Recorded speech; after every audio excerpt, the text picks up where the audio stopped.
ikunyo bur mok mari. Ineno. Adhi neno ka Faith e social media kachacha kata ni Faith ngisa ni Hilda wadhi ntiere ng'at moro ma yudo man gi pesa wadhi monda kowi. Ineno mondo kata kowi kumane ayude ng'ani. Koro ka ionge akili kata in be koro pesa ne midwaro kaka nasewacho ni pesa to ber. Ineno.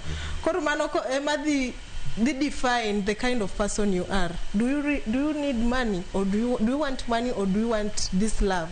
Koro madacho ni osiepe be terowa kuond mok ok wadwa dhiye but koro dhi lure gi in kaka in nyathi manyako kata in wuoyi. Osiepna cha kumwadhie kode ni odhi konyo. Alafu ntiere sani gik miwacho ni love language. Ntiere gik ma seche moko Faith ero gifts, anaero pesa, ng'ato ero words of affirmation. Ineno. Koro gino be lure gi ng'ata. Seche moko adhi luo Faith nikech kata ang'e maber koro chini an ng'at ma wuoyi. Ang'e maber ni Hilda oero pesa kata Hilda oero words of affirmation, Hilda oero gifts. Koro the seducer using those things. Koro people are also different. Pesa ni kata era ni obiro gi gik mopogore.